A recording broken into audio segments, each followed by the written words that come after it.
안녕하세요. 스마트 티처입니다. 자, 이번 시간에는 갤럭시 S2의 기본 설정에 대해서 알아볼 텐데요. 가장 먼저 회원님들과 저와 공통된 명칭을 사용하는 것부터 한번 정해보도록 할게요. 자, 기계 좌측 제일 하단 부분에 보시면 평상시에는 잘 보이지 않지만 손가락으로 터치를 했을 때 불이 들어오는 네모난 박스 모양의 버튼이 있습니다. 자, 이 버튼을 메뉴 버튼이라고 부를게요. 그리고 기계 우측 제일 하단에 보시면 마찬가지로 손가락으로 터치하면 불이 들어오는 화살표가 이렇게 꺾어져 있는 모양의 버튼이 있죠. 자, 돌아가기 기능을 가지고 있는 백키라고 부르도록 할게요. 그리고 메뉴키와 백키 사이에 손가락으로 꾹 눌러서 작동을 시키는 감압식 방식의 버튼이 하나 있습니다. 이 버튼을 홈 버튼은 그리고 홈키라고 부르도록 할게요. 그리고 이 기본적으로 보이는 화면 있죠. 이 화면을 홈 화면이라고 부르도록 하겠습니다. 끝으로 화면 제일 상단 부분에 배터리와 안테나 시간 표시가 있는 부분을 손가락으로 꼭 탭해 주시고 아래로 스크롤을 해주시게 되면 이런 식으로 알림 패널이 나타나지게 됩니다. 자, 이 패널을 퀵 패널이라고 부르도록 할게요. 백키를 누르시고요. 그리고 퀵 패널을 여는 방법은 이 방법 외에도 메뉴 버튼을 누르시고 그리고 알림을 선택을 해주셔도 마찬가지로 이렇게 퀵 패널이 나타나지게 됩니다. 네, 백키를 누를게요. 가장 먼저 저랑 해보셔야 될 게 홈 화면에서 메인 메뉴 아이콘이 있죠. 얘를 탭해서 들어갈게요. 그리고 환경 설정이라는 아이콘을 탭해서 들어가겠습니다. 그리고 디스플레이라고 항목이 보이시죠? 자, 디스플레이를 탭해서 들어갈게요. 여기 보시면 화면 조명 시간이라는 부분이 있어요. 이 부분을 손가락으로 탭해 주세요. 그러면 저랑 다르게 15초나 30초로 설정이 되어 있으실 겁니다. 그런데 제 강의를 보실 때는 항상 저처럼 10분을 선택을 해주세요. 왜냐면요, 강의를 보면서 본인의 스마트폰을 보고 따라하려다가 보면 자꾸 절전 모드로 화면이 꺼져 있어서 강의 보고 따라하기 굉장히 불편하실 수가 있으니까 강의를 보고 배우실 때는 항상 화면 조명 시간에 오셔서 10분 정도로 넉넉하게 설정을 해주시고 강의를 다 보신 후에는 배터리 절약을 위해서 15초나 30초로 꼭 다시 바꾸시는 거 잊지 마시고요. 네, 다시 백키를 눌러서 홈 화면으로 돌아가겠습니다. 자, 환경 설정을 들어가는 방법은 메인 메뉴를 저희가 방금 눌러서 환경 설정을 들어갔는데 그거 외에도 방금 배웠던 메뉴 버튼 있죠? 자, 메뉴 버튼을 누르시고 그리고 여기서 환경 설정을 눌러도 마찬가지로 들어가시게 됩니다.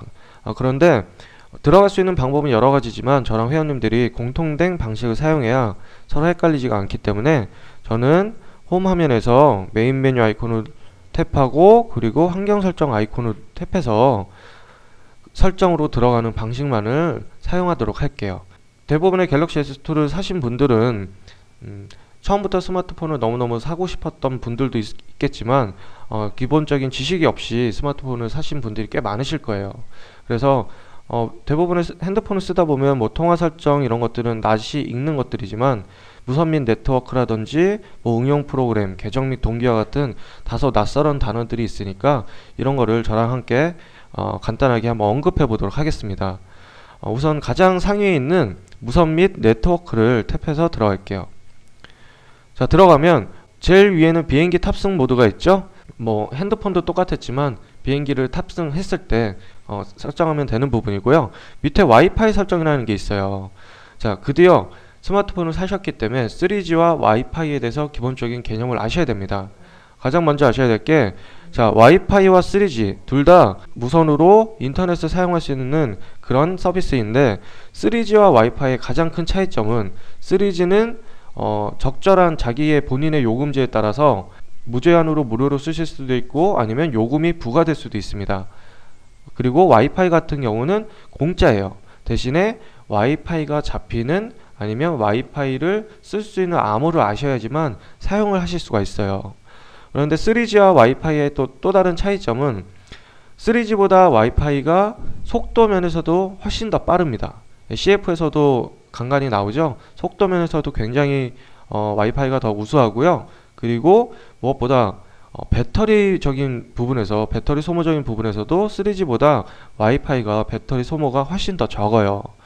그래서 대부분의 초보분들을 보시면 와이파이를 켜놓으신 상태에서 나는 와이파이를 사용하고 있구나 라고 착각을 하시는 분들이 굉장히 많으신데 그렇지 않습니다. 자, 화면 상단에 보시면 지금 New라고 해서 안테나 모양이 되어 있죠. 자, 퀵 패널을 한번 내려볼게요. 저는 와이파이가 활성화로 불이 들어와져 있는 상태예요. 그렇다고 해서 와이파이를 쓰고 있는 상태는 아닙니다. 자, 와이파이를 쓰기 위해서는 여기 보이는 와이파이 설정을 탭해서 들어가 주시고, 그리고 와이파이 옆에 이렇게 체크 표시를 해 주셔야 밑에 내가 현재 내 근방에서 사용할 수 있는 와이파이 안테나들이 보이게 되는 겁니다. 밑에 보시면 자물쇠 모양으로 대부분의 와이파이 안테나들이 잠겨져 있습니다. 이것은 하나의 와이파이, 개인적인 와이파이에 많은 사람들이 접속을 해서 사용을 하다 보면 다소 느려질 수도 있고 보안적인 그런 부분도 있기 때문에 개인적으로 와이파이를 사용하시는 분들께서는 이렇게 암호화를 해 놓으셨어요. 그래서 암호를 알아야 와이파이를 사용할 수 있는 겁니다. 자, 그러면 꼭 암호를 알아야만 와이파이를 사용하는 거면 나한텐 필요 없겠네 라고 생각하실 수가 있는데, 요즘은 공공장소에서 무료로 와이파이를 개방하는 곳이 많아요. 음식점이나 카페나 뭐 이런 패스트푸드점이나 여러 곳에서 와이파이를 무료로 비밀번호 암호 없이도 사용할 수 있는 공용 와이파이 존들이 많이 있기 때문에 인터넷을 사용하실 때는 내가 움직이면서 이동이 많다, 그럴 경우에는 3G를 이용하시는 게 보다 효과적으로 인터넷을 사용하실 수가 있고요. 나는 한 장소에서 그 대용량의 뭐 동영상을 본다든지 그 움직임이 없는 상태에서 인터넷을 사용하고자 할 때는 와이파이를 설정해서 사용하는 게 보다 효율적으로 사용할 수 있다는 걸 말씀을 해 드릴게요. 네. 그리고 백키를 눌러서 다시 목록으로 볼게요. 자, 와이파이 다이렉트 설정이라는 것이 생겼어요. 자, 와이파이 다이렉트 설정이라는 건 갤럭시 S에도 있지 않았었습니다. 갤럭시 S2를 통해서 첫 선을 보이게 되는 이게 차세대 기술인데요.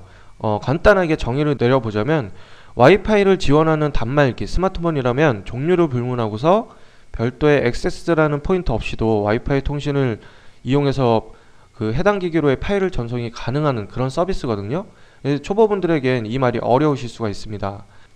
그냥 간단하게 생각하시면 와이파이 통신을 이용해서 최대 300MB 속도인데요. 빠른 속도로, 그리고 해당 내가 어떠한 파일을 전송하고자 하는 모바일 기계 간에 데이터를 전송할 수 있는 그런 기능이라고 생각을 하시면 돼요. 자, 그리고 갤럭시 S2는 또한 듀얼 밴드 와이파이라는 것도 지원을 하고 있는데요.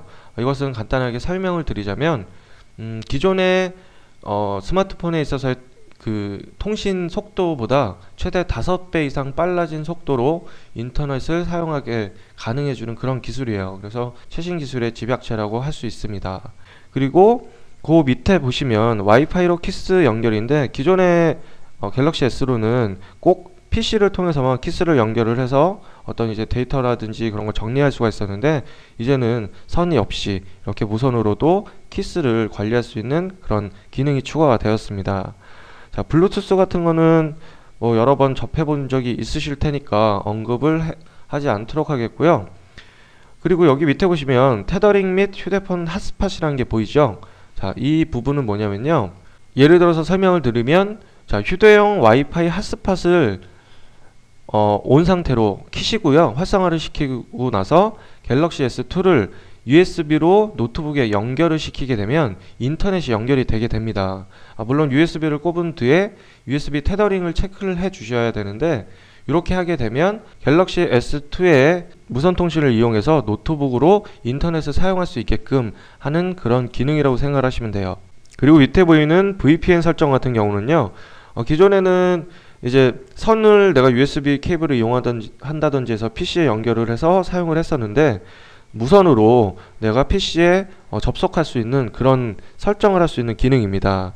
그리고 밑에 보이는 NFC 설정이라는 것이 있는데, 이거를 풀어서 설명하면 근거리 무선 통신 기술인데, 이 기술은 굉장히 많은 기업에서 현재 주목하고 있는 기술입니다. 그래서 이거를 간단하게 예를 들어서 설명을 드리자면, 요즘 아파트 현관 같은데 카드키를 가지고 뭐 도어락을 잠근다든지 아니면은 문을 열고 들어가시잖아요. 근데 그런 것들을 스마트폰 자체 내에서 인식을 하게 돼서 이제는 카드키가 필요 없이도, 아니면 자동차 키가 필요 없이도 도어락을 잠근다든지 연다든지 뭐 이런 식으로 굉장히 여러 가지 방면으로 쓸 수 있는 그런 기술입니다. 이게 점점 발전됨에 따라 저희도 스마트폰을 이용해서 더욱 스마트한 생활을 할 수 있을 거라고 기대를 하는 그런 기술 중에 하나예요. 밑에 보이는 데이터 네트워크 설정이라는 항목이 보이는데요. 자, 저희가 갤럭시 S2를 전원을 새로 킨다거나 할 때는 그 데이터 네트워크 설정 이러면서 3G 네트워크 접속 허용할까요 안 할까요 이런 알림 항목이 뜨죠. 3G를 접속 허용을 안 하시게 되면 어떠한 것들이 생기냐면요.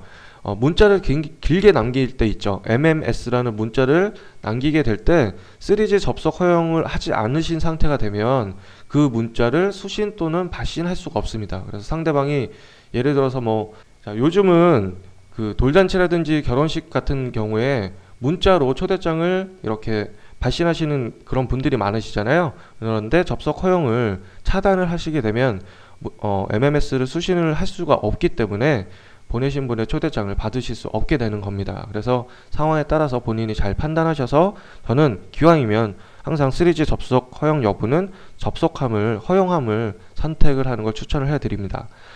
일단 무선 및 네트워크 부분이 가장 어렵게 초보분들이 느끼실 수 있는 부분이기 때문에 얘기를 많이 해서 좀 풀어서 설명을 드리려고 노력을 했고요. 기본 설정 2부에서는 나머지 부분에 대해서 또 한번 차근차근 알아보는 시간을 갖도록 하겠습니다. 감사합니다.